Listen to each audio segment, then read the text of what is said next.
Ada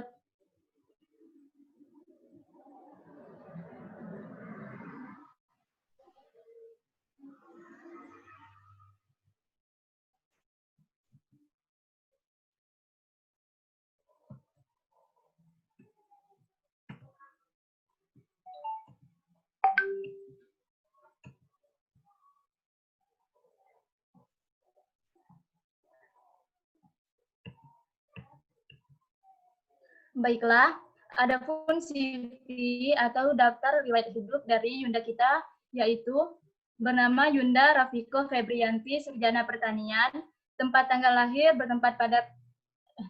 lahir di PAU 6 Februari 1980, pendidikan SD Negeri nomor 167 garing 6 PAU Sarolangun, lulus pada tahun 1992, SMP Negeri 1 Bangko, lulus pada tahun 1995, SMU Negeri 4 Jambi, lulus pada tahun 1998. Universitas Jambi, Fakultas Pertanian, jurusan BPD atau Agronomi, dan lulus pada tahun 2003. Adapun pengalaman organisasi, yaitu Ketua Umum Partai Kedaulatan Mahasiswa Paperta Unja pada tahun 2000 sampai 2001, Sekretaris Umum LEMF Pertanian Unja pada tahun 2000 sampai 2001, Sekretaris Umum HMI Cabang Jambi, Ketua Wirid Yasin Akbar Ar-Rohoh PT IIS Tungkal Ulu pada tahun 2007, 2008, dan 2008-2009. Baiklah, selanjutnya forum akan saya serahkan kepada pemantik kita, yaitu Yunda Rafiko. Waktu dan tempatnya saya persilakan. Terima kasih Yunda Saitun. Saitun panggilannya apa Nira nih? Mira Yunda. Mira. Selamat malam kawan-kawan semua. Assalamualaikum warahmatullahi wabarakatuh. Waalaikumsalam warahmatullahi wabarakatuh. Senang bertemu dengan Adinda semua, walaupun ini via Zoom. Mudah-mudahan nanti kalau jumpa bisa saling bersapa kita ya. Jumlah pesertanya lumayan lah untuk diskusi. Ini saya baru perhatian, saya pikir ini webinar seperti biasa yang satu waktu gitu ya. Baru saya buka schedule acaranya, ternyata seperti kayak acara pelatihan gitu ya. Iya Yunda. Saya lihat itu ada 3 hari ya kayaknya ya. 2 hari Yunda. 2 hari ya, dengan beberapa orang pemateri. Karena biasa yang webinar saya ikuti itu di satu waktu gitu, dengan pemateri yang banyak ya, mungkin rame, tapi mungkin nggak bisa lama satu materi gitu ya, misalnya nggak bisa terlalu dalam menggali tema-tema yang dibawakan. Sukseslah untuk semua Adinda semua yang berinisiasi untuk membuat acara ini. Saya lihat juga terdiri dari gabungan beberapa organisasi perempuan juga ya, baik dari NGI-nya, Toko Hati, kemudian ada kami, saya lihat ada apalagi itu, saya ada 3 atau 4 organisasi saya lihat di undangan itu ya. Mudah-mudahan nanti apa yang Yunda sampaikan bisa bermanfaat untuk kita semua. Materinya ini khusus perempuan kayaknya. Jadi kalau di bidang Kohati ini biasanya diundang nih bahas-bahas seperti ini adalah ngurus Kohati kayaknya. Mudah-mudahan Yunda bisa ya. Nanti kita mungkin lebih banyak berdiskusi, karena kalau dilihat dari tema yang Dinda berikan adalah perempuan, Islam, dan politik. Kalau mungkin untuk dalam hal dunia penyelenggara, insya Allah bisa Yunda sampaikan. Mungkin yang tidak terlalu dalam mengenai pembahasan letak bagaimana posisi perempuan dalam hal pandangan Islam. Yunda juga tidak, biasanya dari dulu Yunda tidak mau membahas itu terlalu dalam, karena banyak terkadang perbedaan pendapat yang kalau mungkin dalam bahasa syariah hukum Islamnya itu fikihnya hilafiyah gitu ya, hilafiyah yang berbeda-beda, bagaimana peran perempuan, apalagi mungkin ada beberapa yang berpendapat untuk tidak memilih pemimpin perempuan, kemudian tidak beraktivitas di luar.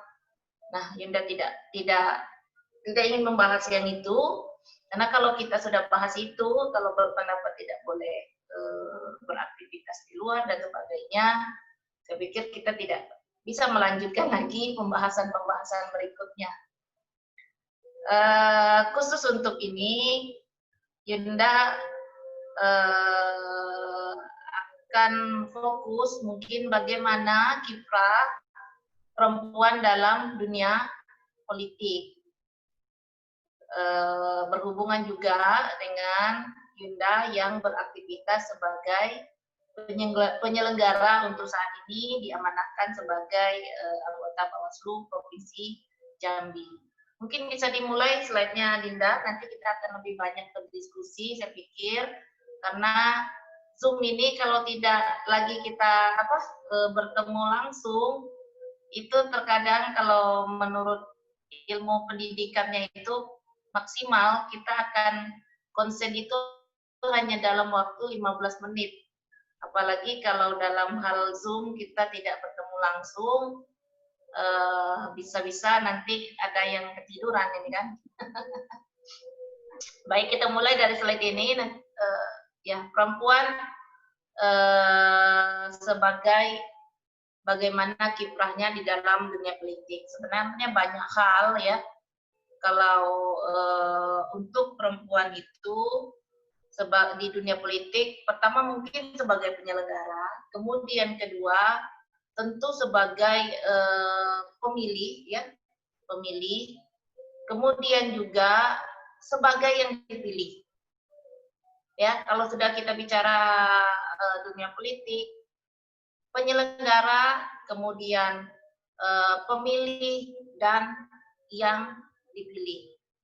Sebagai penyelenggara, sebagaimana kita ketahui, ada KPU, ada Bawaslu, baik jajaran dari tingkat RI sampai tingkat di TPS ya, untuk KPU-nya, kemudian untuk Bawaslu juga seperti itu.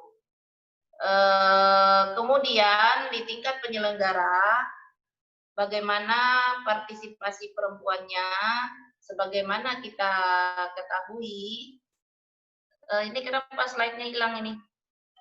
Di Yundanya ya nggak nampak, dimatikan ya? Iya, Yunda dimatikan. Nggak dimunculkan ke kawan-kawannya? Enggak, Yun. Oh, gitu.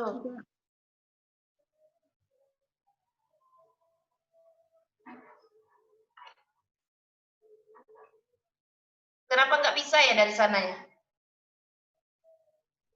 Mungkin jaringan, Yunda. Oh ya. Baik, kita lanjutkan ya. Baik, tadi sampai di KPU ya, KPU dan Bawaslu untuk tingkat penyelenggara,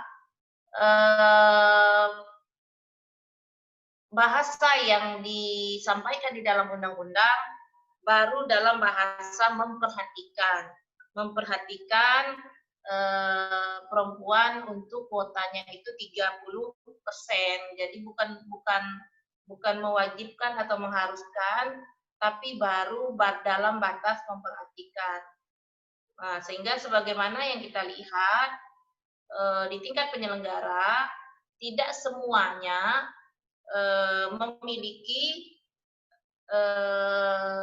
perwakilan perempuan ya, mulai dari tingkat RI, untuk RI-nya mungkin sudah untuk Bawaslu maupun KPU, di KPU RI sudah ada perempuan 1 orang, di Bawaslu RI juga ada perempuan 1 orang.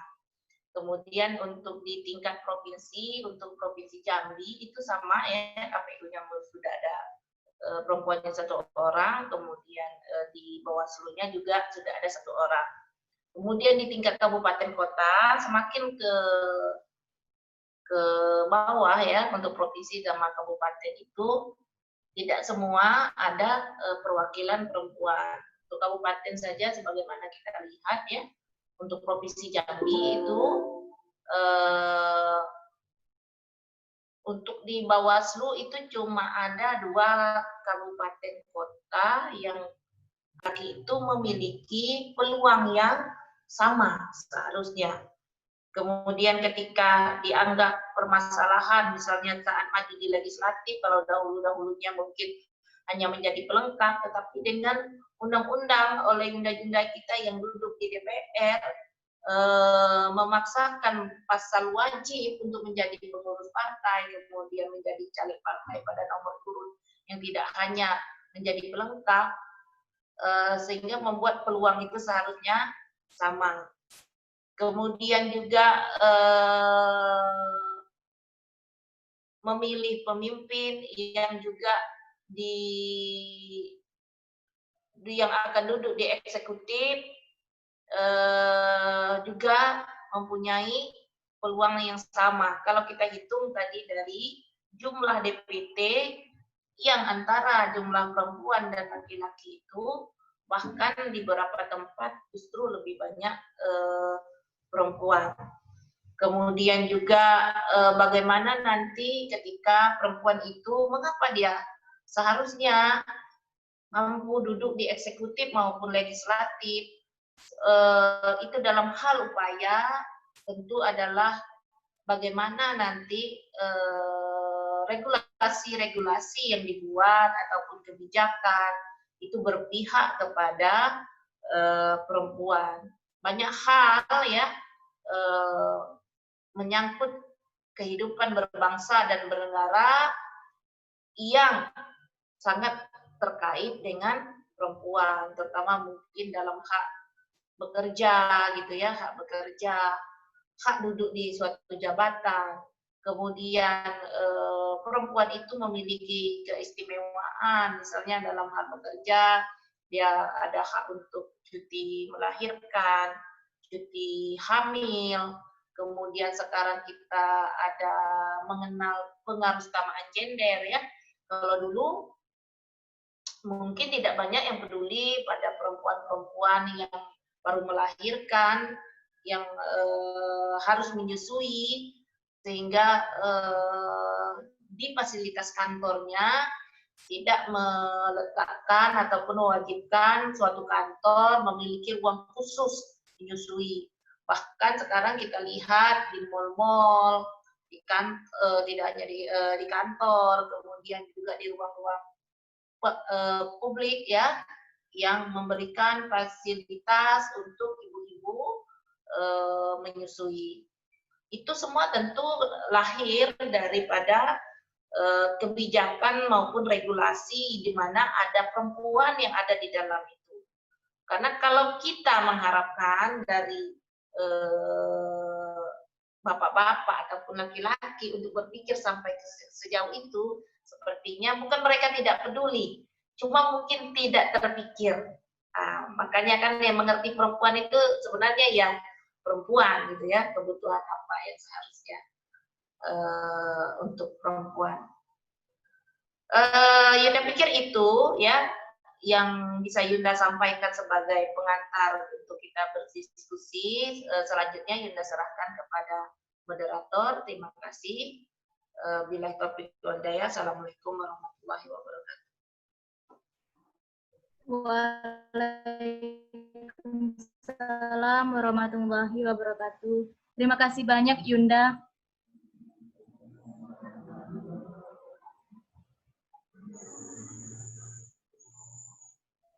Baiklah kepada teman-teman,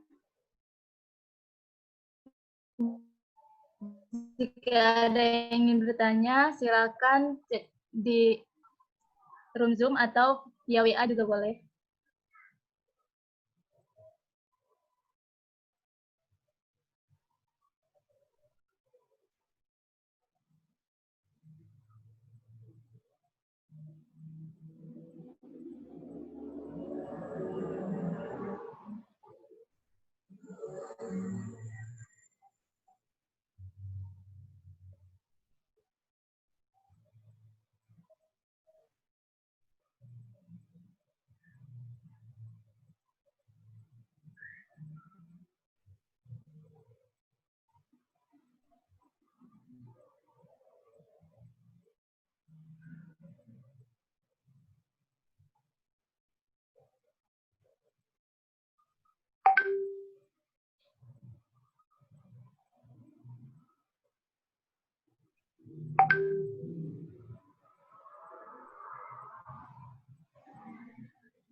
Baiklah, ini ada pertanyaan dari Yunda Tisya Meliana. Ini langsung dijawab atau kita jadikan satu dulu, Yunda? Langsung aja mungkin ya, lebih enaknya. Baik, Yunda. Yang mengerti perempuan itu sebenarnya ya perempuan. Ya iyalah karena laki-laki udah beda mindsetnya dengan perempuan. Itu gimana, Yunda? Itu pertanyaan atau pernyataan maksudnya?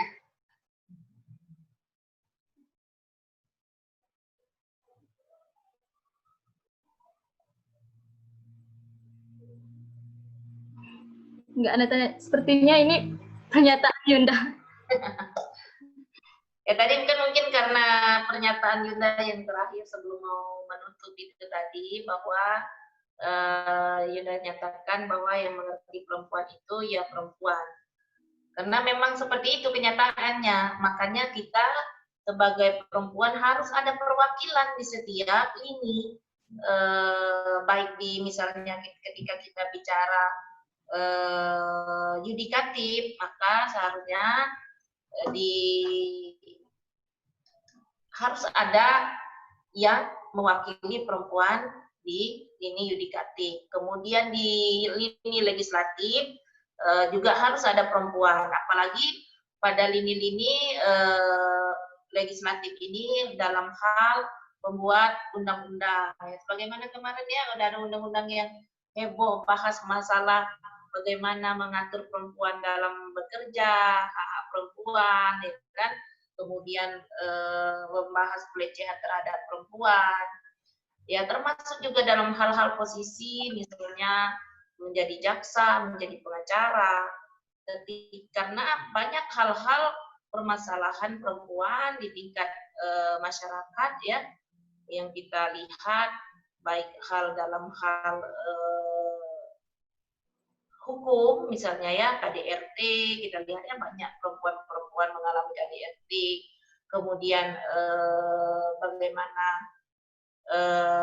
perempuan juga mengalami dalam hal pelecehan ya, cenderung terkadang kejadian-kejadian seperti itu yang anehnya bahkan yang disalahkan kadang pihak perempuannya, bukan pelaku pelecehan ataupun pelaku KDRT.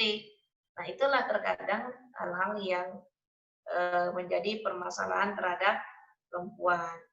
Cuma itu tadi kalau menjadi menarik bagi kita, ketika kita bahas itu bagaimana kita itu sebenarnya bisa menjadi lebih dari 30%, tetapi anehnya dengan angka tadi secara data, ya kalau kita bicara mewujudkan suatu impian, tentu kan ada istilahnya menghitung kekuatan, kelemahan, peluang, ya. hambatan, ya mungkin adik-adik paham itu ya. Nah, ketika kita hitung itu, seharusnya secara data, kita bicara data nih, bagaimana perempuan terjun dalam dunia politik. Sombong sekali, kenapa? Memangnya mampu gitu menjadi terjun menjadi legislatif atau pendidikan. Seharusnya sangat mampu, karena pada penghitungan data, jumlah perempuan itu tadi yang Yunda sampaikan, di DPT itu 50% perempuan pemilihnya, bahkan lebih terkadang. Tapi coba lihat, yang terpilih berapa orang cuma dari legislatif yang perempuan itu. Mungkin dari 40 anggota DPR ya, yang terpilih 5 saja itu sudah ada perempuan, itu sudah syukur gitu ya. Kadang pada partai-partai besar pun perempuan yang terpilih itu juga tidak banyak. Gitu. Ya mungkin itu tadi Yunda pertajam tadi dari pernyataan itu. Ini ada lagi pertanyaan Yunda. Iya. Dari Yunda Diana. Kenapa perempuan hari ini tidak responsif, Yunda, terhadap politik? Banyak yang masih berpikiran kalau perempuan itu hanya di dapur saja atau cuma di kasur, Yunda. Itu tadi yang telah Yunda bahas ya. Jadi kita coba lihat. Tadi Yunda bahas tentang bagaimana di penyelenggara, bagaimana di sebagai pemilih, bagaimana sebagai yang dipilih gitu ya. Mungkin ini lebih tepatnya bagaimana dalam hal yang dipilih, baik yudikatif maupun legislatif. Mungkin itu pertanyaan yang lebih tepat yang ditanyakan oleh Dinda Marsanda ini. Kok sepertinya laki-laki lah yang pantas di bidang politik. Nah, mindset inilah seharusnya yang perlu kita buka dalam artian kita tidak boleh mengatakan salah bagi perempuan yang berpikir seperti itu. Tetapi kita lihat dulu akar masalahnya. Budaya Indonesia mungkin beberapa hal yang menarik mengapa seolah perempuan itu hanya pada zamannya dulu disebut hanya di kasur ya, di dapur, di sumur gitu ya istilahnya yang sangat terkenal itu ya. Nah itu mungkin pertama yang perlu kita lihat adalah budaya dari sebagian bangsa kita bahwa menganggap perempuan itu tidak perlu sekolah yang tinggi, bahkan sampai seperti itu. Perempuan itu tidak boleh jadi pemimpin, misalnya seperti itu. Nah, itu budaya itu yang mungkin harus kita perbaiki pola pikirnya. Karena hal-hal seperti itu pada zaman apalagi sekarang, saya pikir itu tidak cocok. Dan juga kalau kita lihat daripada sejarah-sejarahnya, banyak perempuan-perempuan hebat, termasuk juga pada zaman Rasulullah ya. Bukankah istri Rasulullah, Siti Hadijah juga orang yang sangat membantu perjuangan Rasulullah ya. Kemudian juga bagaimana kita mendengar kisah ibu yang mengikhlaskan anaknya berjuang di dalam hal peperangan, dan kemudian ada bagaimana perempuan-perempuan yang ikut berjuang di medan peperangan, termasuk juga di Indonesia banyak pahlawan-pahlawan perempuan, ada Kartini, kita Cut Nyadin ya. Nah, seharusnya kita lah kawan-kawan Adinda semua yang mengubah budaya ataupun pola pikir. Karena banyak hal, termasuk dalam hal sederhananya lah ya, budaya, kemudian terkadang jarak ya yang membuat perempuan itu banyak berpikir terkadang nggak perlu. Contoh kecil seperti ini. Ketika kita perempuan itu memutuskan untuk misalnya maju menjadi legislatif, kemudian dia memilih misalnya selama ini dia tinggalnya di kabupaten, misalnya dia tinggal di kabupaten, kemudian dia maju sebagai legislatif untuk provinsi. Nah, tentu nanti efeknya ketika dia terpilih mungkin dia harus pindah. Ya, ini hal kecil yang terkadang tidak terpikirkan, tetapi yang justru itu kadang menjadi masalah, ya. Laki-laki ketika terpilih mesti dia harus pindah provinsi, pindah kota. Itu tidak banyak hal yang dipikirkan. Jadi sudah terpilih ya udah pindah gitu ya. Tetapi perempuan itu banyak kalau mau pindah nanti mikirnya bagaimana anak yang lagi sekolah, nanti kalau dia mendadak pindah sementara sekarang lagi ujian gitu kan, bagaimana harus meninggalkan anak sementara kalau dia tinggalnya di kota lain, bagaimana nanti yang mengawasi anak dan sebagainya. Nah, hal-hal seperti ini terkadang sepertinya sepele itu mempengaruhi keputusan-keputusan dari perempuan. Contoh saja, misalnya yang dulu banyak yang terjadi ya, ketika sebelum menikah mungkin dia begitu tamat kuliah berprofesi sebagai guru gitu, atau hal pekerjaan lain, atau kalau guru mungkin tidak bermasalah. Terkadang yang sering itu terjadi jika perempuannya beraktivitas di dunia swasta, ya, dunia swasta ketika dia belum nikah mungkin dia menjadi karyawan ataupun manajer di suatu perusahaan, tetapi begitu menikah memutuskan untuk berhenti, tidak beraktivitas lagi, full mungkin untuk mengurus rumah tangga. Nah, mindset seperti ini yang mungkin harus menjadi suatu hal yang pemikiran untuk menjadi diskusi yang menarik gitu ya. Karena kenapa ketika menikah selalu yang harus memutuskan di rumah kan itu adalah perempuan. Nah, kenapa hal ini tidak didiskusikan bagaimana menjadi suatu hal maju bersama, ya, maksudnya ketika menikah yang suaminya juga maju dengan karirnya, yang perempuannya juga maju. Kenapa nanti ketika ada masalah di dalam rumah tangga, misalnya anaknya tidak terperhatikan, selalu yang disalahkan adalah perempuannya. Karena ternyata kalau kita lihat banyak hal di sekitar Yunda, banyak orang-orang sukses ya.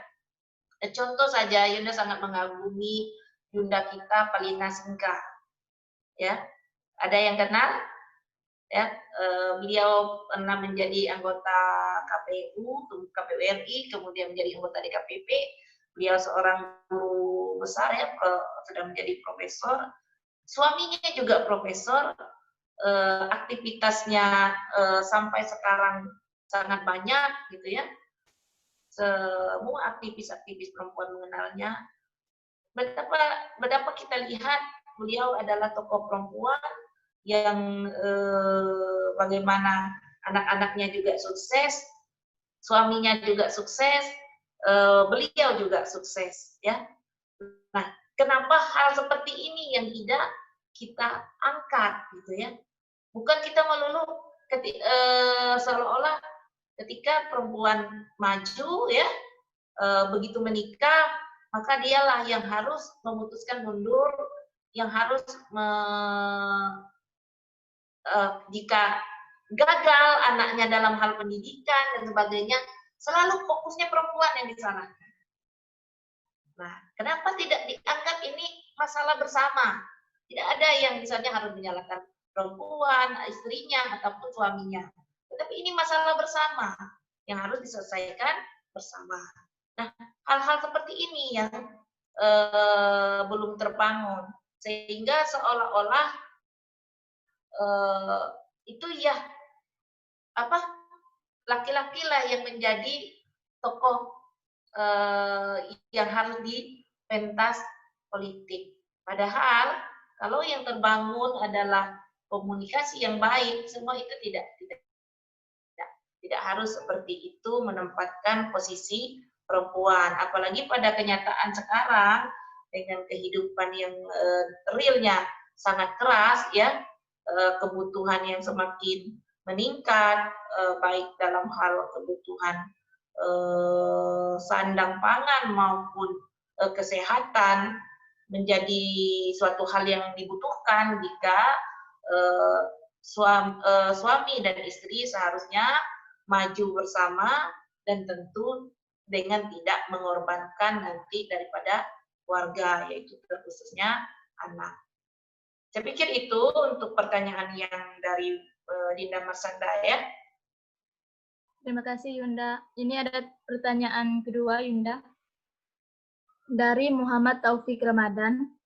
Assalamualaikum, izin bertanya terkait peluang karir baik laki-laki maupun perempuan seharusnya memiliki peluang yang sama. Namun dalam pelaksanaannya terkadang terjadi fenomena glass ceiling atau atap yang tidak terlihat atau hambatan-hambatan tidak nampak oleh lingkungan dan menghambat karir perempuan. Bagaimana mengatasinya? Jadi pertanyaan daripada Muhammad Taufik ini menurut Yunda termasuk terkait juga daripada pertanyaan daripada Adinda Marsanda tadi ya, bagaimana glass ceiling atau yang tidak terlihat ya, hambatan-hambatan yang tidak tampak oleh lingkungan. Ya itu tadi pola pikir bahkan juga pola pikir itu bisa dari lingkungan, dari eksternal ya, ataupun dari internalnya perempuan itu sendiri. Bahwa yang sebenarnya kalau menurut Yunda ya, yang sebenarnya begitu menikah seolah-olah bahwa kesuksesan anak itu lebih anak ya yang biasanya menjadi permasalahan. Anak ada masalah, kemudian di sekolah tidak berprestasi, kemudian sebagainya lah, itu dianggap sepenuhnya itu tanggung jawabnya perempuan. Itulah masalah yang menjadi hambatan yang tak terlihat. Ya ini sama begini. Enggak om sih. Perempuan yang berkarir kemudian menikah dan memutuskan berhenti. Mungkin kita dalam macam tulisan ya, dengan kuesioner ataupun apa,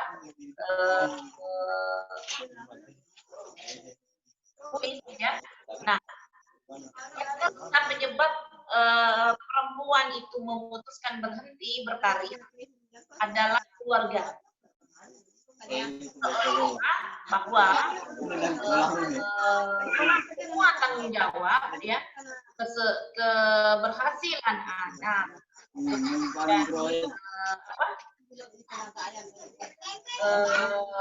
masalah yang timbul dengan anak, kesehatan anak, semuanya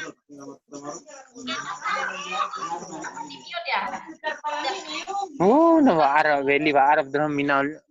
Maaf Yunda, ada yang nggak diingat.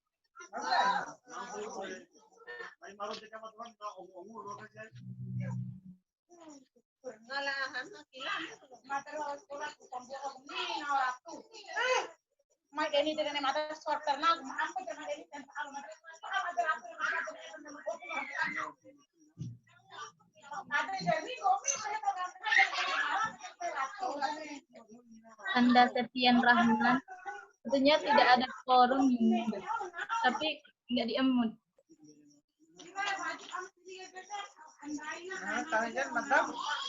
Bisa jadi moderator mematikannya itu. Oke, kita lanjutkan ya. Jadi kembali tadi ya. Kalau kita lihat pada yang mendasar di masyarakat yang paling banyak ya masalahnya, mungkin masalah lain banyak ya, itu umumnya bahwa adalah berhentinya karir perempuan itu ketika dianggap masalah di dalam keluarga itu bertumpu kepada perempuan.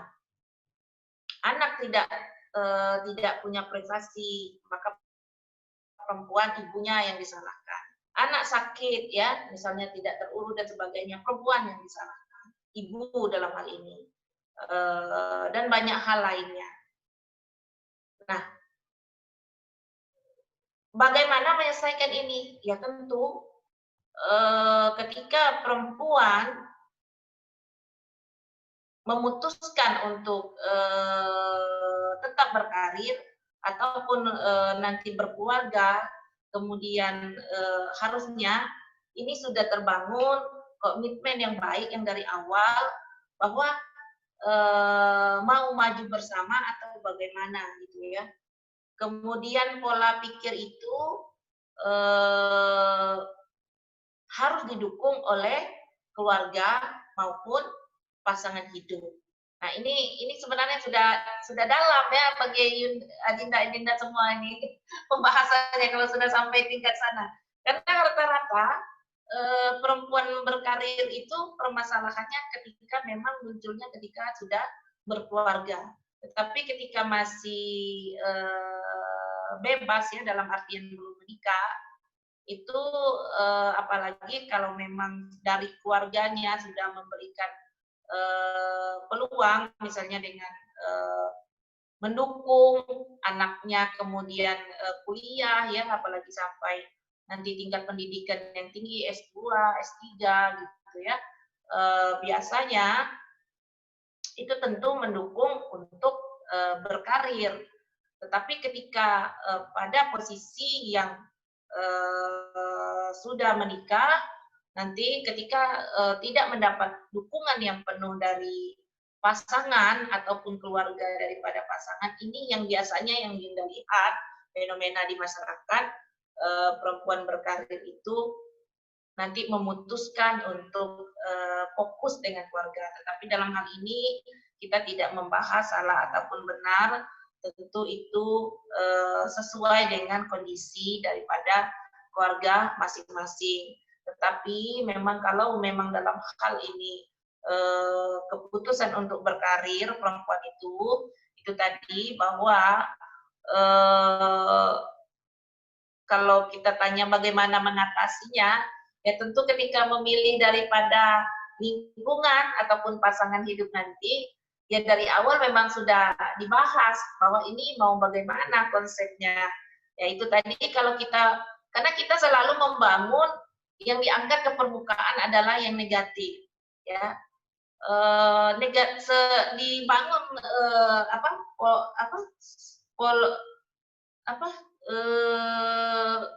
wacana di medianya terkadang bahwa perempuan berkarir itu selalu banyaknya mindset yang terpikir bahwa nanti keluarganya akan hancur gitu ya, anaknya terbengkalai, selalu terbangun seperti itu. Jarang sekali mengangkat, ya misalnya tadi coba di blow up bagaimana perempuan-perempuan yang sukses, yang suaminya juga sukses, yang anak-anaknya ternyata juga sukses. Nah, itu yang jarang diangkat. Kadang kalau perempuan yang berkarir, fokus nanti yang diangkat cuma bagaimana dia cerita kerjanya saja.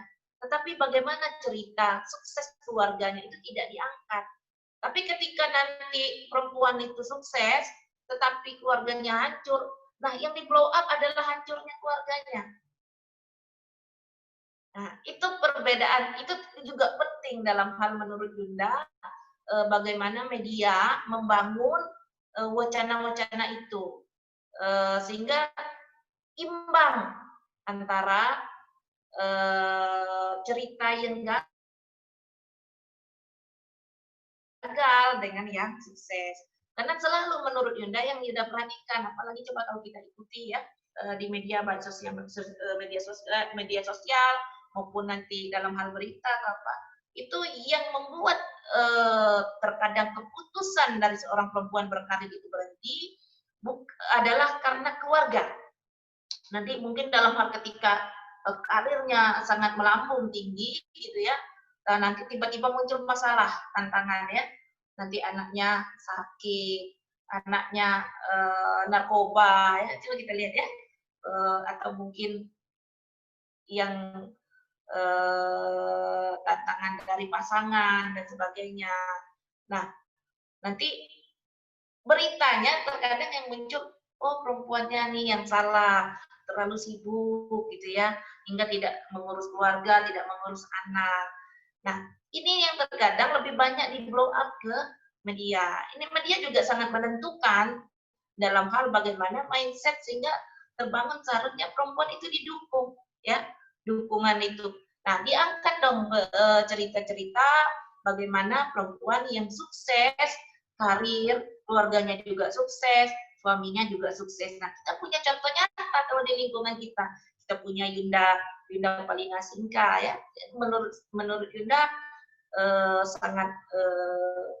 sangat ini ya, sangat bagus untuk menjadi panutan bagaimana Yunda Palina itu sukses dalam berkarir, kakanda kita, suami Yunda juga sama-sama sukses dalam berkarir dan anak-anaknya juga sukses, dan bagaimana Yunda dengan ibunya gitu ya. Nah, coba yang seperti ini yang naik menjadi berita-berita media, bukan yang bagaimana nanti perempuan berkarir tetapi rumah tangganya hancur, anak-anaknya hancur. Jadi semakin ini ya, semakin seolah-olah salah gitu perempuan berkarir kalau beritanya menjadi seperti itu. Itu ya yang Yunda bisa sampaikan. Baik, ini kayaknya sudah ada ini ya. Terima kasih atas waktunya. Kayaknya sudah Yunda serahkan kepada moderator. Baik, terima kasih banyak Yunda. Baiklah, sebelum forum saya tutup, dari Yunda sendiri ada closing statement, Yunda. Baik, terima kasih karena kita judul temanya adalah perempuan, Islam, dan politik ya. Perempuan tidak boleh buta politik ya. Karena semua sendi kehidupan selaku perempuan adalah dikatakan tiang negara, madrasah dari anak-anaknya, maka perempuan wajib melek politik karena semua hal itu terkait dengan keputusan-keputusan politik. Itu yang bisa Yunda sampaikan.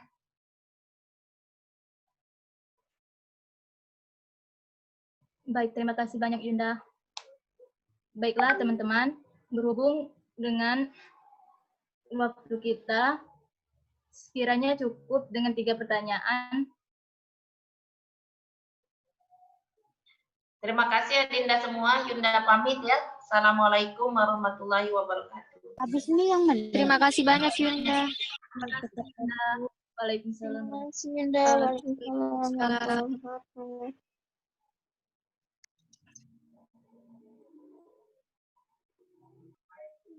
Baik Yunda. Baiklah, bismillahirrahmanirrahim.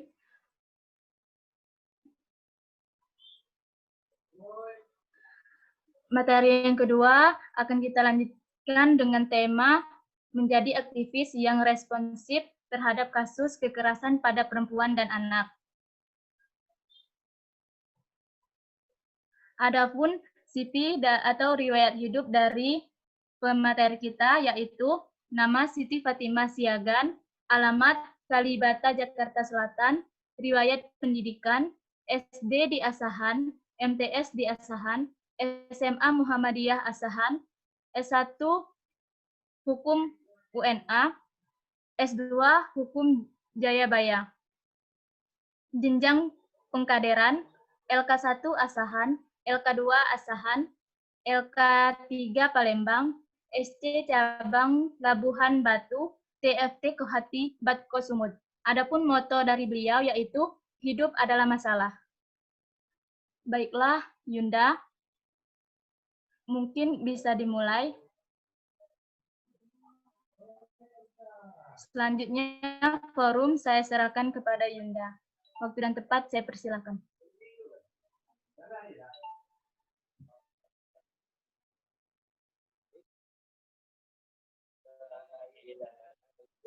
Baik, bismillahirrahmanirrahim. Assalamualaikum warahmatullahi wabarakatuh.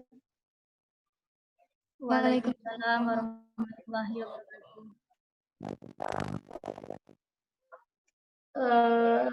Alhamdulillahirrahmanirrahim. Puji syukur kepada Allah Subhanahu wa Ta'ala karena kita masih bisa bersilaturahmi sambil berdiskusi walaupun melalui media virtual. Salawat kepada Rasulullah SAW. Semoga kita golongan umat Nabi Muhammad yang mendapat sabda dan masalah. Kita juga dalam keadaan berduka ya, karena salah satu tokoh lah, orang yang berjasa, orang yang motivator lah untuk kita telah berpulang. Walaupun sampai sekarang belum ditemukan, cuman logikanya kemungkinan selamatnya itu kecil sekali. Hanya hari ini ada acara tahlilan, itu digelar virtual juga, tapi kita ada kumpul di PB juga. Ya, semoga nanti teman-teman bisa meluangkan waktu setelah ini gitu ya, menyampaikan Al-Fatihah untuk Kakanda Mulia Diki Tamsir dan keluarga. Baik, kita lanjut ke diskusi. Apa tadi? Aktivis responsif terhadap isu perempuan dan anak. Pada dasarnya, Kohati itu organisasi perempuan yang memang terfokus pada isu tersebut. Cuma sebelum kita terlalu fokus ke isu yang di luar, nah kita fokus ke isu yang kita dulu sama keluarga-keluarga kita. Kohati itu, kita bahas Kohati ya, karena kita Kohati. Nah, Kohati itu kalau di luar HMI kan organisasi perempuan yang fokus isunya itu ya kepada perempuan. Tapi di HMI dia organisasi mahasiswi yang nawaitunya dulu didirikan, salah satunya adalah untuk pengembangan minat dan bakat kader HMI Wati. Makanya kalau di Kohati itu kita belajar untuk mengajar gitu. Supaya kita bisa mengamalkan apa yang kita ketahui, maka kita belajar di HMI, di Kohati, supaya kita bisa mengajarkan, menyampaikan dan mengimplementasikan apa-apa yang bermanfaat dari kita untuk umat seperti itu. Nah, jadi tugas kita di Kohati itu paling prioritas itu adalah meningkatkan kualitas. Peningkatan kualitas supaya apa? Supaya kita benar-benar bisa menjadi anggota masyarakat ya, atau anggota sosial di masyarakat yang benar-benar berkualitas. Kemudian ketika kita sudah berkualitas, ya kan, kita akan merespon suatu isu itu sampai dengan selesai. Nah, ini satu.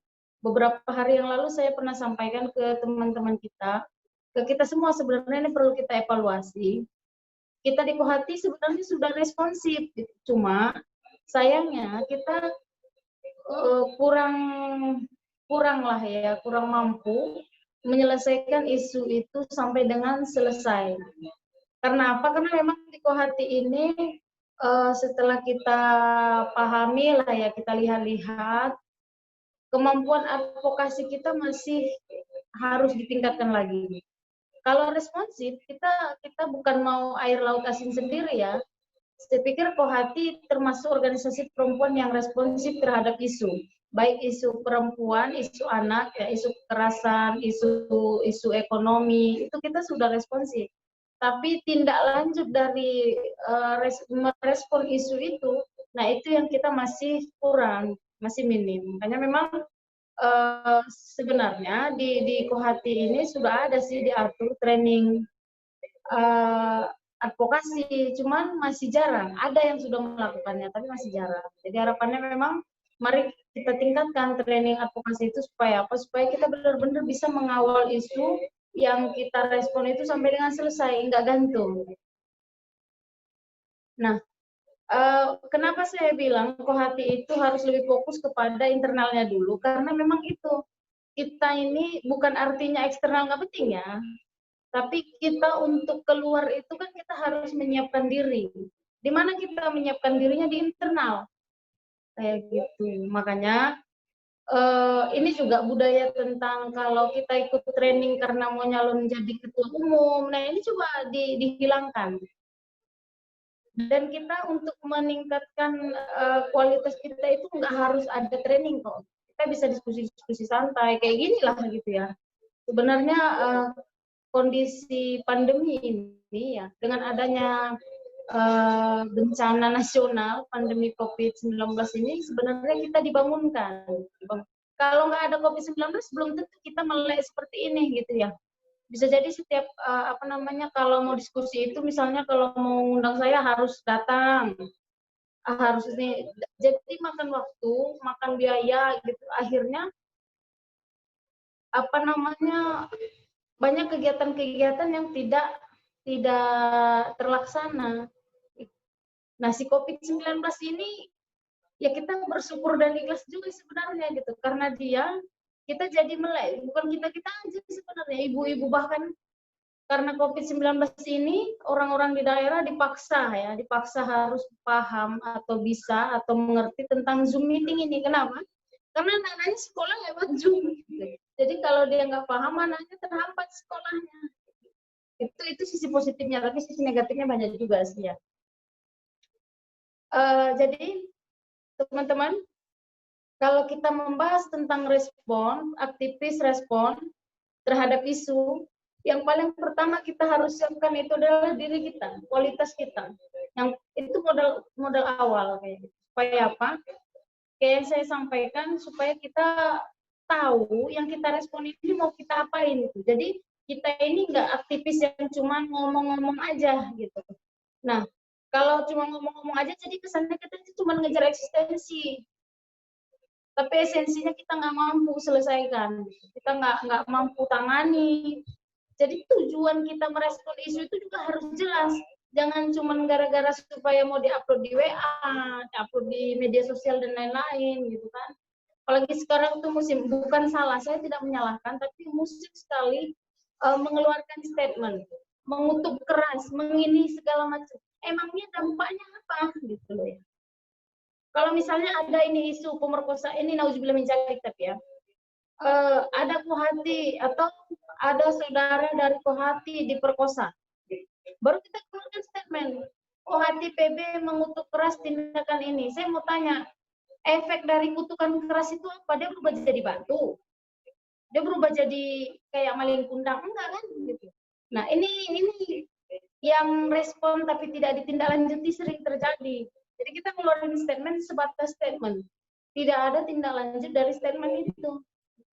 Nah, itu tadi ya. Jadi masalah kita itu di tindak lanjutnya. Kalau soal merespon, alhamdulillah sih ya saya pikir kita sudah merespon.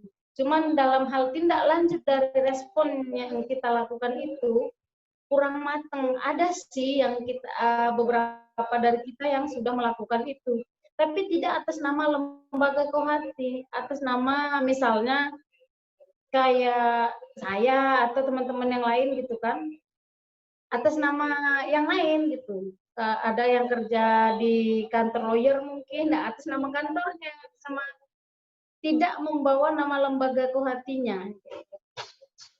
Sudah banyak sih isu ya, saya pikir cabang juga banyak ya merespon isu-isu yang terjadi di masyarakat, tapi kurang matang dalam penyelesaiannya, kayak gitu. Nah, tapi bukan saya mau membela atau apa ya, tapi ini bukan terjadi di Kohati saja. Saya sampaikan ini karena kita sama Kohati untuk evaluasi, karena saya pikir perlu supaya apa? Supaya kita ini kalau saya sih bukan mau ngejar eksistensinya tidak, tapi lebih ke ada output dari tindakan yang kita buat. Ada output dari tindakan yang kita kerjakan itu. Jadi nggak cuma sekedar statement, diposting, di share, nggak cuma begitu gitu. Ada endingnya. Hasil dari respon kita itu apa? Hasil dari pengawalan kita itu apa, itu ada gitu. Nah, itu yang sekarang masih minim sekali di kita, terkhusus Kohati gitu. Kita nggak mau bahas organisasi lain karena kita Kohati. Kayak gitu. Nah, apa tadi lagi? Kemudian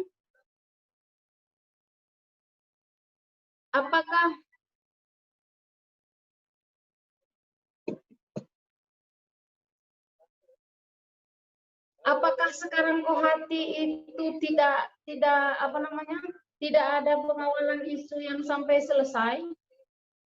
Nah, ini pertanyaan ya, dari diri kita untuk kita ya. Saya pikir di masa Mbak Sisin, kalau teman-teman kenal itu ketumnya Bang Arif Mustafa, ketum PB-nya.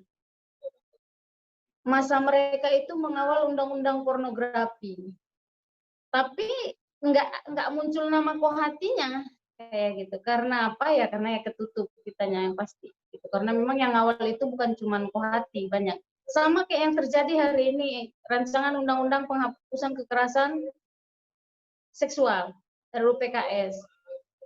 Apakah Kohati tidak merespon? Siapa bilang ya? Kohati dan komisariat sampai PBHMI merespon tentang undang-undang tersebut, undang-undang tentang ketahanan rumah tangga juga gitu ya. Isu-isu tentang keperempuanan itu kita respon, cuman tertutup. Karena apa? Yang pertama, secara eksistensi kita juga masih kurang. Yang kedua, secara kualitasnya kita dalam penyelesaian itu, dalam tindak lanjut itu juga masih kurang. Tapi kalau saya pikir yang paling penting itu adalah kita matangkan dulu supaya kita benar-benar bisa mengawal, mengadvokasi masalah-masalah itu. Dengan nanti kita sudah matang dan bisa menyelesaikan masalah-masalah itu, saya pikir eksistensi itu akan datang dengan sendirinya. Jadi jangan kita, hari ini kan kebanyakan dari kita, aktivis-aktivis ini, mohon maaf, banyak yang lebih memprioritaskan eksistensi. Yang namanya organisasi memang butuh eksistensi, benar. Gitu. Tapi jangan karena eksistensi kita lupa nilai, lupa esensi, bahaya. Jadinya nanti kita riang, semua kita upload, semua kita upload. Akhirnya apa yang kita kerjakan tidak lagi kita lihat apakah itu menjadi kebutuhan. Nggak lagi kita lihat manfaatnya. Bahkan kadang-kadang kita tanpa sadar kita melakukan sesuatu yang lebih besar mudaratnya daripada manfaatnya. Karena apa? Demi biar ada di posting aja gitu. Biar ada di publish. Nah, ini yang apa namanya terjadi karena kita terlalu respon tapi tidak menguasai atau tidak mampu apa namanya mau diapain ini masalah yang kita respon ini, mau kita apain gitu. Ini buat masalah juga sebenarnya. Maka penting sekali saya pikir kita sama-sama meningkatkan kemampuan advokasi itu sendiri. Karena nggak bisa kita pungkiri sebenarnya setiap daerah itu banyak masalahnya. Dari mulai masalah pernikahan dini, masalah aborsi. Kalau di kampung-kampung, mohon maaf, nggak tahu ya di kampung-kampung yang lain, gitu ya. Di kampung saya itu kalau ada orang misalnya hamil di luar menikah, dinikahkan aja itu. Nggak tahu gimana nanti ini ke depannya, enggak ada. Kalau di kampung itu yang penting ini anak ada bapaknya. Kayak gitu aja. Baru kalau misalnya nanti terjadi pemerkosaan, damai-damai nanti dinikahkan aja nih. Yang diperkosa sama yang memperkosa. Tanpa dipikirkan secara psikis, si korban ini gimana sih harus hidup sama orang yang memperkosa dia gitu loh. Banyak masalah-masalah kayak gitu. Tapi kita cuma bisa pada umumnya ya, saya nggak mau menjudge. Tapi pada umumnya kebanyakan dari kita itu cuma merespon saja, gitu. merespon isunya aja gitu, tidak sampai kepada penyelesaian masalahnya itu, penyelesaian isu yang kita giring tadi itu nggak sampai ke sana kayak gitu. Nah itu sebenarnya masalah kita kayak gitu, terkhusus di organisasi atau di lembaga keperempuanan di tingkat mahasiswi. Nanti kalau kita bilang kayak gitu, kita ini mau bergerak gimana? Kita kan organisasi mahasiswi, organisasi yang bukan organisasi waralaba yang bisa bergerak ke setiap bergerak itu kan kita butuh anggaran. Nah, ini sering saya dengar kata-kata yang seperti ini. Padahal kan kita itu bergerak itu nggak apalagi di daerah ya, nggak melulu harus pakai uang.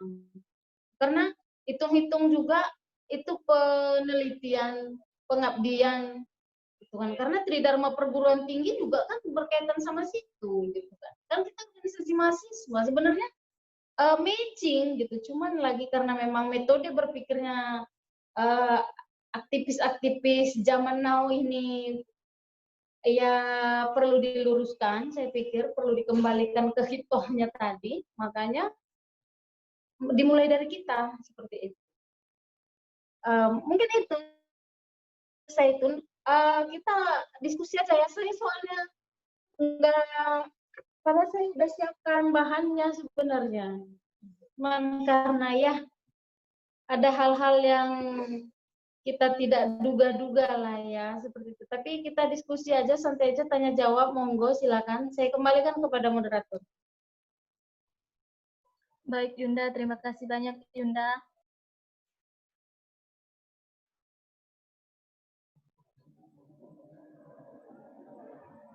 Baik, kepada teman-teman yang ingin bertanya, boleh chat di room Zoom atau chat saya, boleh juga. Ini ada pertanyaan Yunda. Dari Yunda Cindy yang bertanya, pentingkah perempuan menjadi seorang aktivis?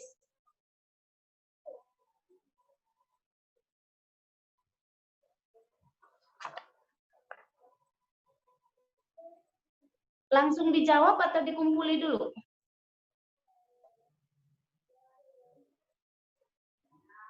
Sementara menunggu yang lain bertanya, langsung dijawab juga boleh Yunda.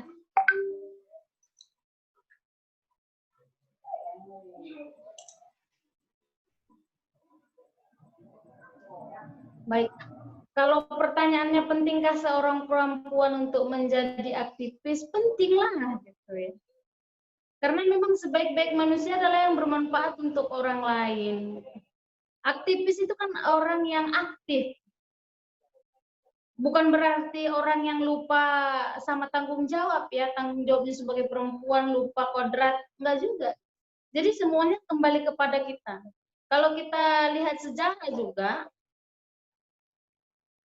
ada kemarin buku yang dikasih senior itu kumpulan-kumpulan tentang pahlawan pejuang-pejuang perempuan itu. Mungkin teman-teman kenal Rangkayo Rasuna Said, teman-teman kenal Marta Tiahahu, teman-teman kenal sama Cut Nyadin. Yang paling nggak mungkin nggak tahu kisahnya itu Siti Aisyah. Aktif mereka itu. Jadi kalau ditanya, pentingkah seorang perempuan menjadi aktivis dengan dasar pemikirannya karena sebaik-baik manusia adalah bermanfaat bagi orang lain, jawabannya adalah penting. Tapi apakah aktivis tidak mengganggu atau tidak melanggar kodrat kita sebagai perempuan? Sebenarnya tidak. Cuman kebanyakan dari kita ini lupa diri kalau udah gara-gara menganggap dirinya aktivis keren banget ya kan. Nah, lupa sama tanggung jawabnya sebagai perempuan. Terkhusus kita ini aktivis yang masih mahasiswi, yang masih menyandang status putri ya kan, yang masih jadi anak, yang masih menjadi tanggungan orang tuanya, maksud saya belum menikah kayak gitu, atau mungkin ada yang sudah menikah. Tidak jarang dari kita gara-gara organisasi lupa kita sama tanggung jawab kita sebagai anak perempuan di rumah. Lupa kita sebagai anak perempuan kita harus ngapain kepada orang tua kita. Jadi itu kita kesampingkan, bahkan kita abaikan. Wah, ada juga yang sudah menikah dia lupa sebagai istri dia harus apa. Kayak gitu. Itu yang salah. Gitu. Tapi itu salah bukan karena dia aktivis, cuma memang orangnya yang salah. Jadi kalau aktivisnya enggak lah. Karena aktivis itu kan sebenarnya orang yang aktif. Orang yang aktif di suatu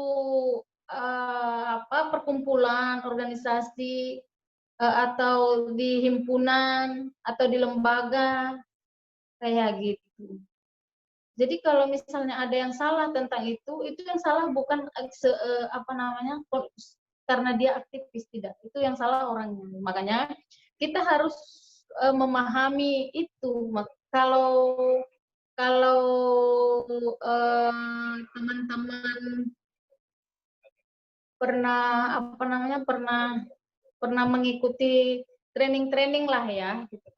Makanya yang paling penting itu kita untuk berjalan sebagai aktivis itu kan kita sering membahas tentang perempuan dalam perspektif Islam seperti itu ya.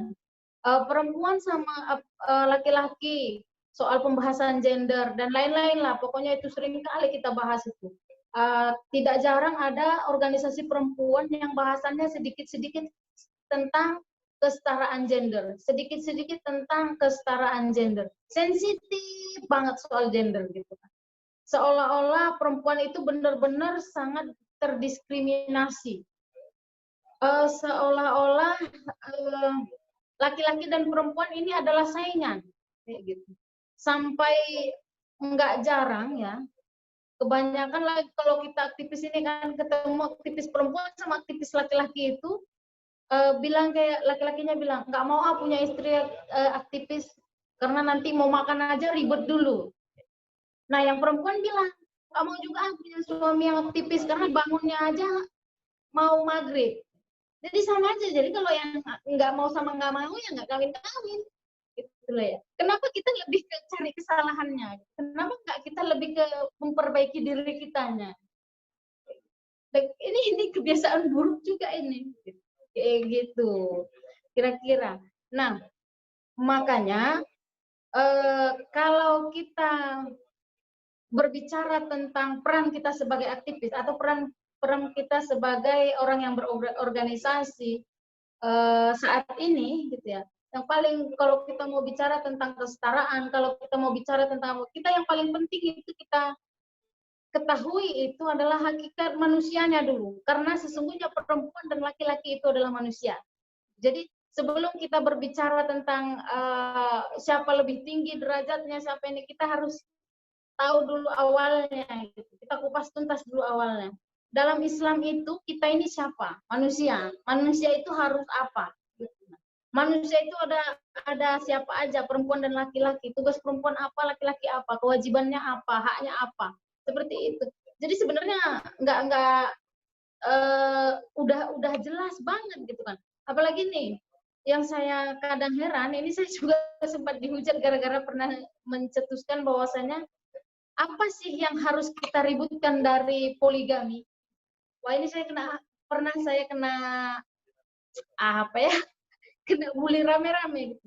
Kan cuma nanya, di dalam Islam itu kan kita nggak dipaksa ya, perempuan itu nggak dipaksa mau dipoligami, pokoknya perempuan harus mau dipoligami, kan nggak ada. Dia cuma pilihan kok gitu ya kan. Laki-laki juga nggak diwajibkan poligami gitu kan ya. Jadi apa ya, kita jangan membicarakan sesuatu yang kita sebenarnya tidak ketahui. Seperti itu. Yang kedua, kita jangan berbicara sesuatu yang cuman karena itu lagi viral. Jadi harapan saya itu ketika kita hari ini menjadi aktivis perempuan, mari sama-sama kita sadar kita ini siapa, kita harus apa. Kalau sekarang ini kan saya nggak tahu yang lain-lain, kemungkinan ada yang udah jadi istri, saya selalu sampaikan, kita ini adalah anak perempuan dari orang tua kita. Wajib hukumnya, ya kan, kita patuh gitu ya, mengabdi kepada orang tua kita. Tapi kan kita berorganisasi, gimana dong? Gitu kan. So, kita sudah diikrar, kita sudah berjanji untuk mengedepankan kepentingan organisasi daripada kepentingan pribadi. Nah, di sini itu kita sering terbenturkan. Baru ada lagi kebenturan-benturan antara organisasi dengan kuliah. Banyak juga ini aktivis yang saking aktifnya dia, jadi tipis kuliahnya gitu. Memang aktivis gitu ya. Jadi ini jangan sampai seperti itu. Kita ini berorganisasi, belajar, karena kalau di kampus-kampus dulu itu sering dibilang ilmu dari kampus itu 25%, sisanya cari di luar. Caranya bagaimana berorganisasi. Tapi sekarang ini berorganisasinya kebanyakan nongkrong, bukan cari yang 75% lagi.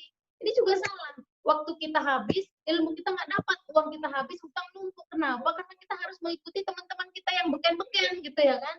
Dia shopping, kita pingin shopping. Dia nongkrong, kita nongkrong. Gitu. Sementara kondisi kita sama dia belum tentu sama. Gitu ya kan.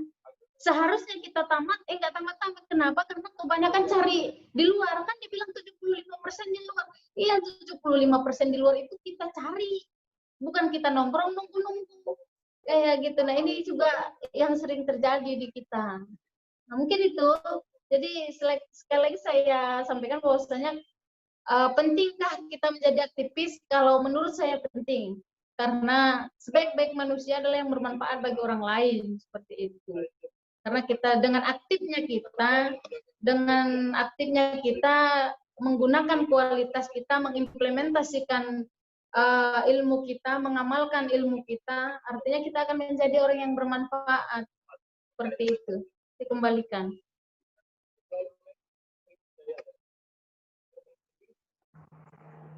Baik, terima kasih banyak Yunda atas jawabannya. Sebelumnya saya mohon maaf karena mematikan kamera karena kendala sinyal Yunda.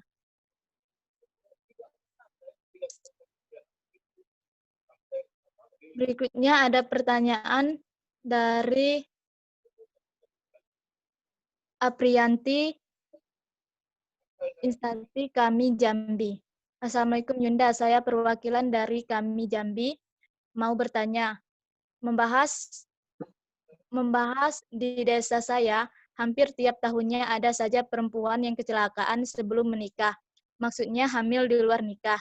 Yang jadi pertanyaan, bagaimana nih kita mengedukasi masyarakat agar mengawal, agar bisa mengurangi hal ini karena di desa saya sangat bebas sekali pergaulannya, Yunda. Mohon tanggapannya, Yunda.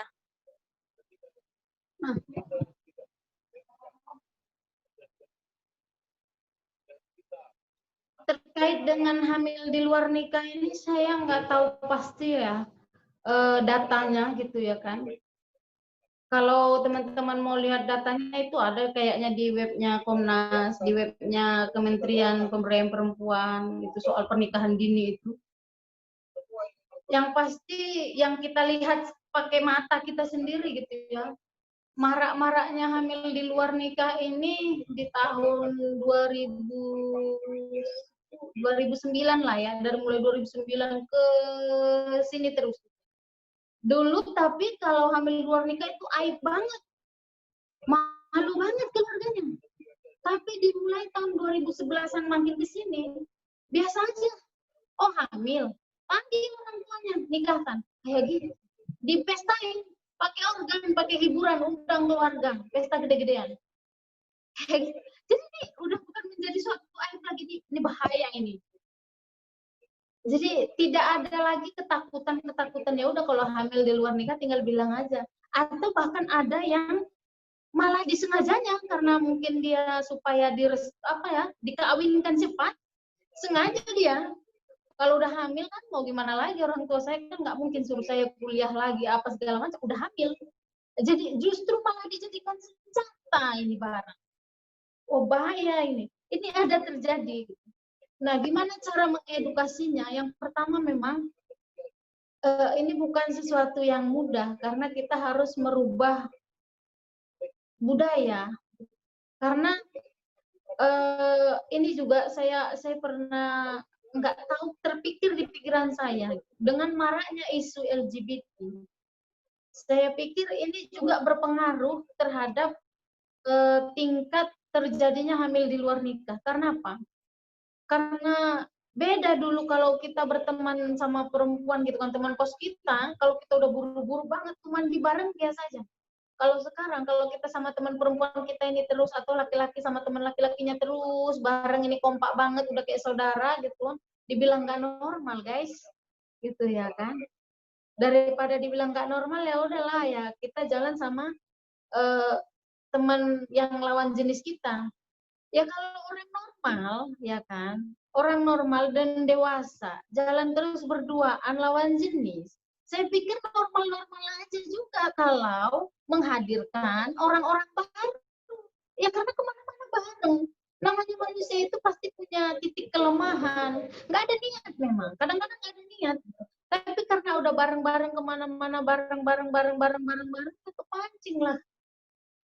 Nah itu dampak dari isu itu sebenarnya. Tapi apakah LGBT itu enggak berbahaya? Bahaya juga, hati-hati juga gitu ya. Cuma lagi kita dalam hal menangani isu itu ya, jangan terlalu berlebihan. Jangan gara-gara takut dibilang tak normal, jadi kecelakaan pula gitu kan ya, menimbulkan orang-orang baru. Jangan juga ilegal pula yang timbul ya, orang-orang barunya ilegal gitu. Hati-hati juga kayak gitu. Nah, jadi gimana caranya? Kita mulai dari, lagi-lagi saya bilang, kita mulai dari diri kita. Karena kalau kita ngomong nggak dimulai dari diri kita, nanti kaburomatan jadinya kan ya. Murka Tuhan, kita berbicara apa yang kita tidak ketahui. Apa yang kita tidak lakukan gitu. Jadi pinter ngomong, tapi nggak ngakuin gitu. Nah, dimulai dari diri kita itu harus mulai, bukan maksud saya itu mau soalin, tidak. Kita harus mulai membangun tata tertib lah ya, tata tertib kita bergaul kayak gitu. Jangan juga kita menutup diri tidak mau bergaul.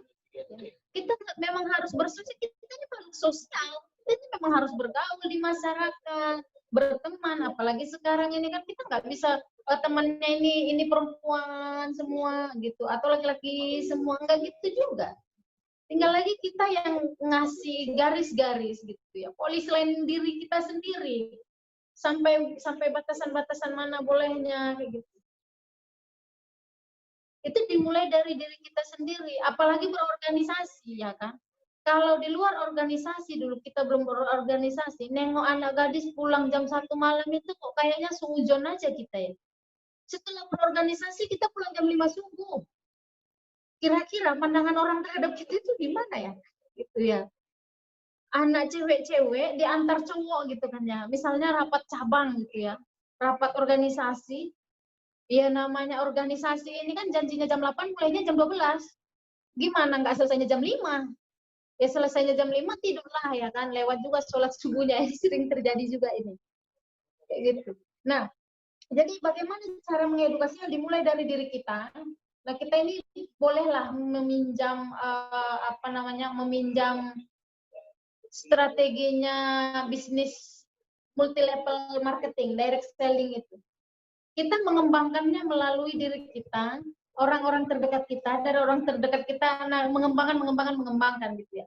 Ya sistem dakwahnya direct selling lah kayak gitu. Jadi kita memang harus membatasi. Kita ini sudah menjadi seolah-olah budaya. Jadi untuk bagaimana mengedukasinya itu, ya itu tadi kita harus sabar, yang pastinya sabar pelan-pelan. Tapi kalau memang kita serius, saya yakin bisa kok. Dimulai dari diri kita. Sekarang ini zaman gimana caranya sesuatu itu terlihat keren. Karena orang lebih suka mengikuti yang katanya keren, padahal entah apalah itu. Cocok nggak cocok sama dia, kalau dianggap keren di lingkungan, dia mau ikuti itu. Nah, jadi sekarang gimana caranya kita membuat suatu budaya bersosial itu yang kelihatannya keren di masyarakat, gitu ya. Yang bukan kelihatannya, yang kita buat kita doktrin lah ya. Masyarakat supaya metode pergaulan tersebut itu keren dipandang masyarakat. Gimana caranya? Ya kita kan lain daerah, lain pula lah seleranya kayak gitu. Jadi di sana kira-kira misalnya kalau di Jambi kira-kira musimnya gimana gitu. Gimana kita mengcover musim itu supaya menjadi lebih baik. Itulah caranya. Karena kalau kita mau kita kumpulkan orang baru kita ceramah, nggak bisa. Kita kasih uang aja, kita kumpulin nih, nanti pulangnya dikasih uang, uangnya diambil, yang kita sampaikan udahlah mendal, masuk kanan keluar kanan lagi. Kalau masuk kanan keluar kiri ada bekasnya gitu, terasa. Ini masuk kanan keluar kanan, bahaya. Orang sekarang itu agak susah diajak pakai kata-kata. Jadi kita itu dituntut kreatif, bagaimana supaya kita itu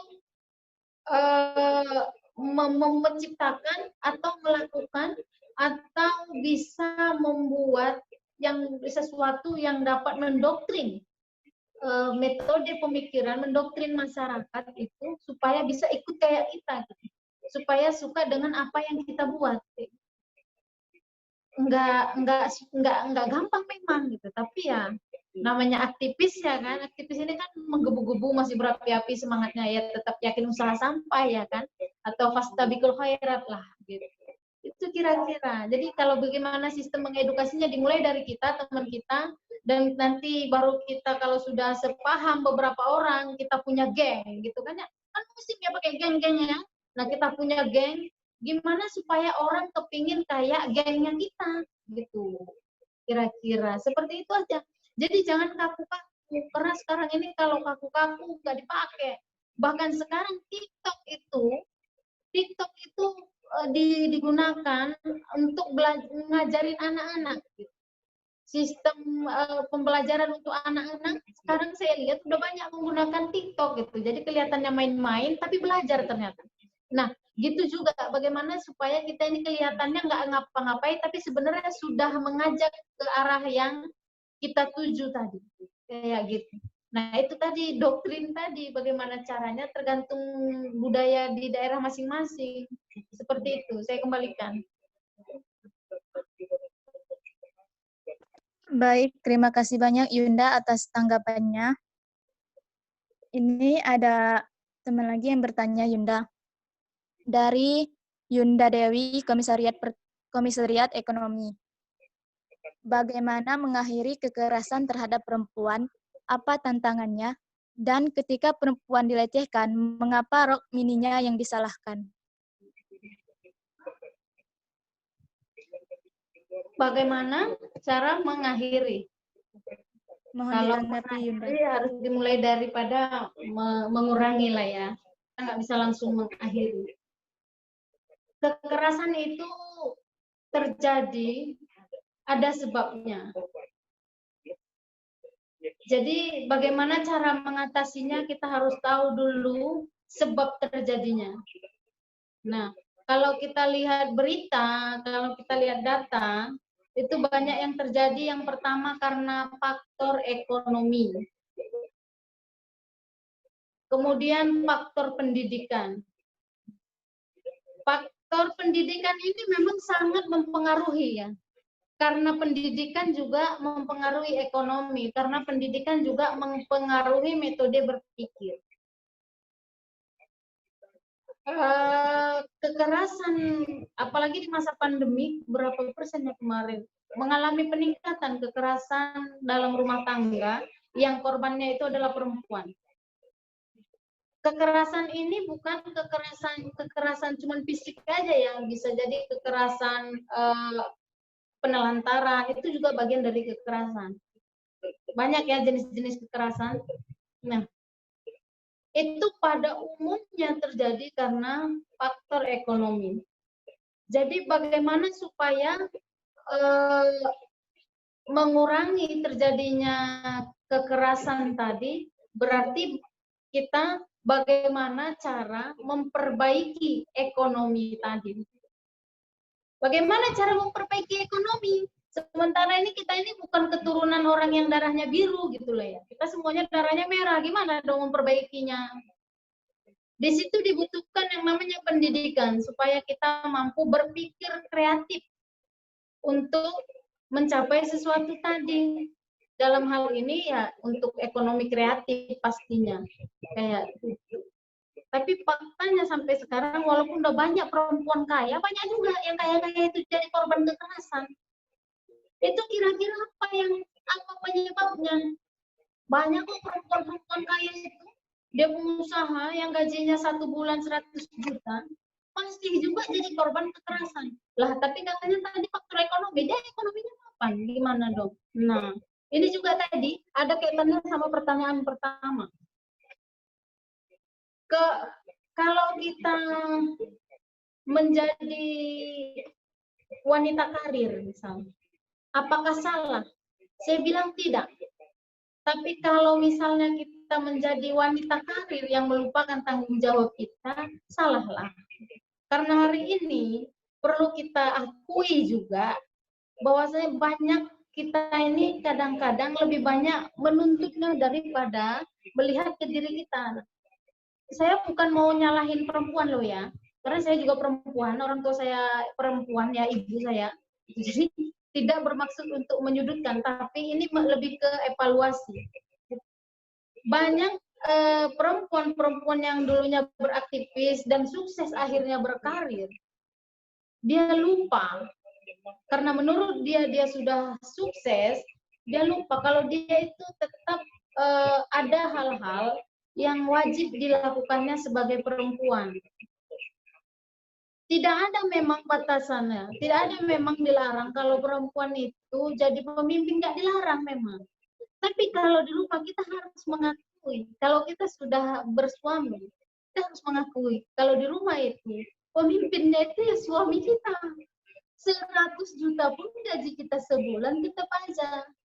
Kita itu harus patuh terhadap suami selama aturan atau permintaan suami itu tidak melanggar ajaran agama dan perundang-undangan. Nah, itu juga menjadi salah satu penyebab terjadinya kekerasan. Karena level tuntutan kesetaraan yang tidak diimbangi dengan pengetahuan yang matang secara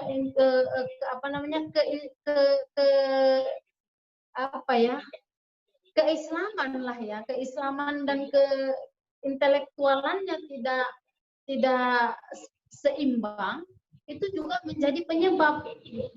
Jadi bagaimana cara menguranginya itu tadi lagi-lagi saya bilang, kita harus tahu dulu faktornya. Kira-kira di sana itu, kalau tadi yang bertanya bilang sering terjadi kekerasan, coba cari tahu dulu, kekerasan yang terjadi itu kira-kira karena ekonomi atau karena tidak ada kecocokan gitu ya. Pada umumnya tidak ada kecocokan ini karena itu tadi. Bisa jadi perempuan yang nggak mau diatur, bisa jadi perempuannya laki-lakinya banyak ngatur tapi dia nganggur gitu ya kan, lebih banyak tuntutannya tapi nggak ada tanggung jawabnya, bisa jadi gitu. Jadi kita harus tahu dulu apa sih penyebabnya terjadi kekerasan itu supaya kita tahu juga solusinya gimana untuk menguranginya sehingga bisa benar-benar tidak terjadi lagi. Kira-kira itu. Saya pikir kebanyakan yang terjadi itu sih, kalau bukan karena ekonomi ya gara-gara soal kesetaraan ya. Apalagi sekarang ini dulu kita kalau di kampung nggak pernah kenal itu yang namanya selingkuh itu ya dalam rumah tangga kecuali di sinetron. Sekarang mah orang di kampung angon lembu aja udah selingkuh karena handphone gitu ya kan. Pegangannya tidak diimbangi dengan ke pengetahuannya, itu bahaya juga. Jadi disalahfungsikan tugas fungsi handphone ini untuk dia apa, difungsikannya untuk apa, jadi nggak sesuai lagi, dialihfungsikan, itu bahaya. Seperti itu. Saya kembalikan lagi. Baik, terima kasih banyak Yunda atas tanggapannya. Ini ada satu lagi pertanyaan terakhir Yunda. Dari Dinda dari Ciamis, izin bertanya, mengenai kajian keperempuanan, khususnya di Kohati itu sendiri, sebetulnya terpengaruh oleh paham-paham feminisme atau memang Kohati punya pandangannya sendiri? Mohon tanggapannya Yunda. Baik, ini teman-teman, kenapa hari ini Kohati tidak menyatakan statement pro atau kontra RUU PKS? Kita lebih menyatakan bahwasanya kita pro dihapuskan kekerasan seksual, karena ini tadi pandangan. Yang pertama kita harus ingat, di HMI, bukan di Kohati ya, di HMI. Di HMI itu syaratnya Islam, turut Quran dan hadis. Tidak ada turun mazhab Muhammadiyah, Nahdlatul Ulama, atau yang lain-lain, nggak ada. Makanya di HMI ini kita itu menganut mazhab yang berbeda-beda.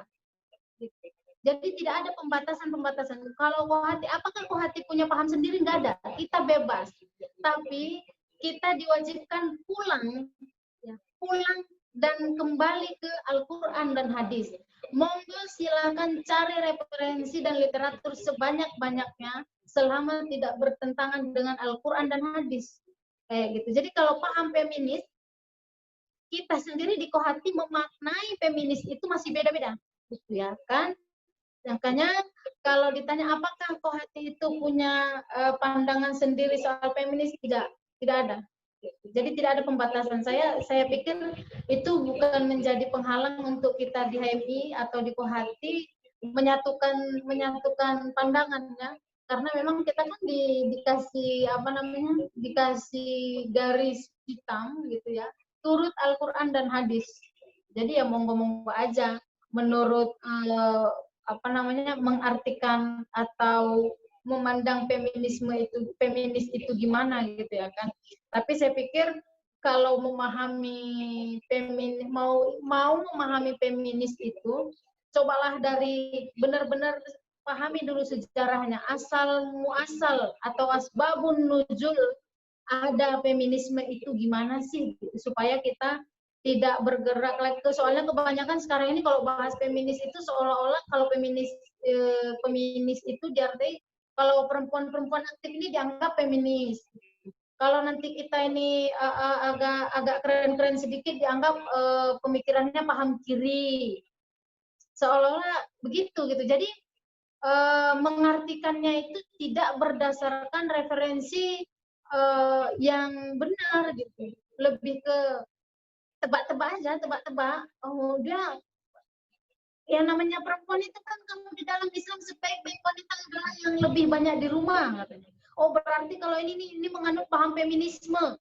Oh, ini berarti dia orang yang radikal, orang yang metode berpikirnya ke kiri-kirian. Tunggu dulu. Memang iya, sebaik-baik perempuan itu yang lebih banyak di rumah kayak gitu. Tapi ada masanya dia dibutuhkan harus keluar. Jadi bukan berarti kalau keluar nggak baik loh ya. Jadi jangan menafsirkan atau mengambil kesimpulan dengan cara pandang kita sendiri. Dunia ini tidak sesempit pandangan kita gitu. Soalnya pandangan kita berbeda-beda. Ada yang udah rabun, ada yang masih jernih, ada yang bisa melihat yang orang tidak lihat gitu kan. Ada yang bisa punya indera ke-6, ke-7, ke-8 dan ke-sekian kayak gitu ya kan. Artinya maksud saya itu jangan menilai orang itu sesuai dengan kita paksakan dengan apa yang ada di pikiran kita. Nggak boleh. Karena belum tentu yang kita lihat itu benar gitu ya. Karena yang kita lihat dari depan belum tentu sama yang dilihat dari kiri, dari kanan. Nah, itu juga kalau tadi pertanyaannya apakah Kohati memiliki pandangan tersendiri, khusus punya Kohati gitu ya maksudnya ya. Tentang feminis saya jawab tidak. Gitu. Terus mazhab yang dipakai apa? Pokoknya kita ini harus sesuai dengan Quran dan hadis. Selama tidak bertentangan dengan Quran dan hadis, boleh-boleh aja. Kalaupun bertentangan dengan beberapa mazhab lainnya, kayak gitu kira-kira. Jadi tidak dibatasi. Karena HMI itu adalah organisasi independen. Tidak dimiliki sama Nahdlatul Ulama, tidak dimiliki sama Muhammadiyah, tidak dimiliki sama Al-Wasliyah, tidak dimiliki siapa-siapa. HMI itu punya umat yang berdasarkan Quran dan hadis. Gitu aja. Apakah di HMI itu, di Kohati itu ada orang Muhammadiyah? Ada, saya orang Muhammadiyah. Apakah ada Nahdlatul Ulama? Ada, banyak. Apakah ada banyak gitu. Jadi saya pikir kita tidak perlu lah ya berdebat soal ke sana. Intinya kita harus ingat tempat pulangnya kita, tempat menyatukan pandangan kita itu ada Al-Quran dan hadis. Yang lain itu cuman ekstrakurikuler lah, tambahan-tambahan saja.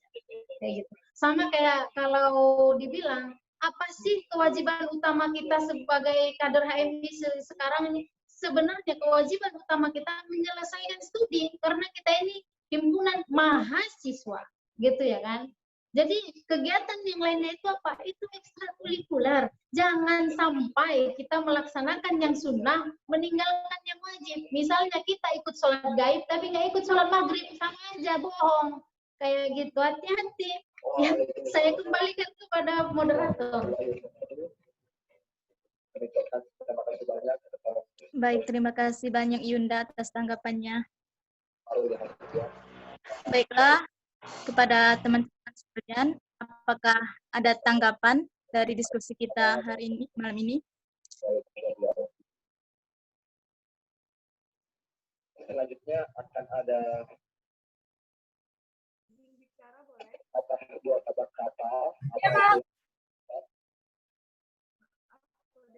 dari beberapa kakanda kita. Yang pertama akan disampaikan. Baiklah, atas pengalamannya sama materi yang luar biasa pada malam hari ini, Yunda. Kakanda kami persilahkan dengan hormat. Sebelum saya tutup dan baca kesimpulan, bisa nggak Yunda kasih closing statement-nya, Yunda? Nah, saya nggak ngasih closing statement sih ya, lebih tepatnya saya ingin menyampaikan yang pertama saya mohon maaf karena diskusi malam ini saya tidak maksimal. Ya, saya tidak mau menyalahkan apa-apa. Yang pasti memang sejak kemarin malam kurang bisa fokus gitu ya, karena ya nggak bisa dipungkiri shock di luar dugaan gitu ya.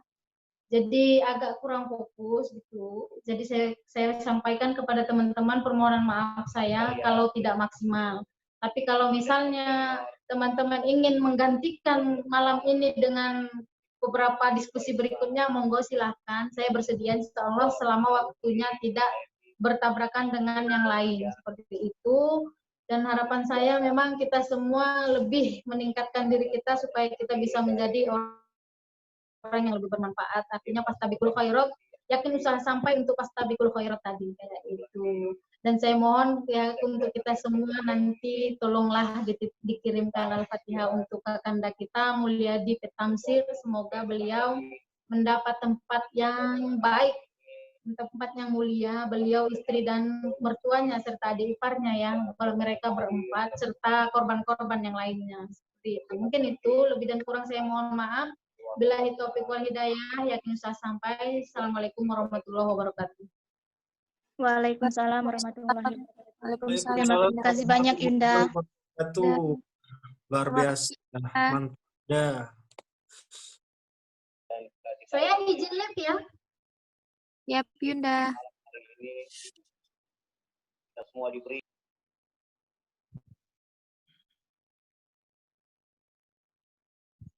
Foto dulu Yunda.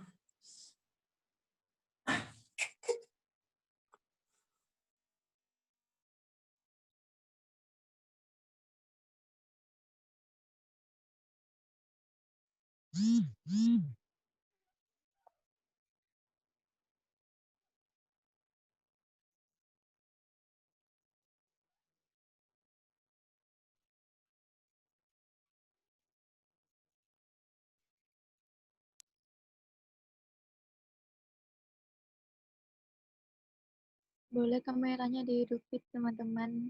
Kita mau Siap. Ada.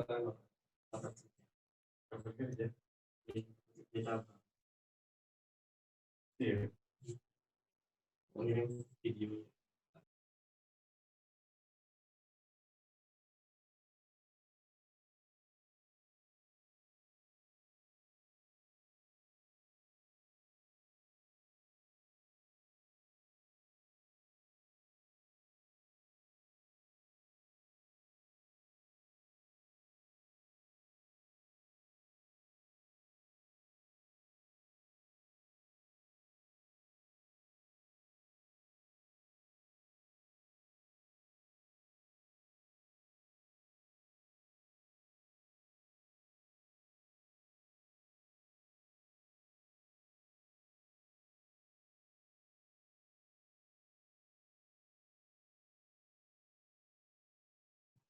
moderator udah boleh live belum?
sepertinya jaringan moderator hilang dan sudah keluar dari Zoom ini.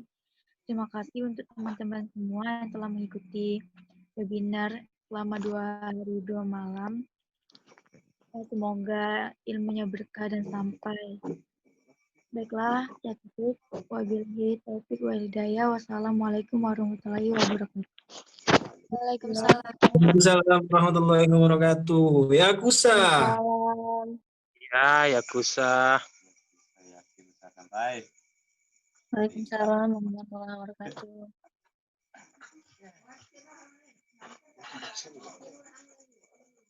Ya Kusa apa sih? Izin live, Kanda Yunda. Assalamualaikum warahmatullahi wabarakatuh.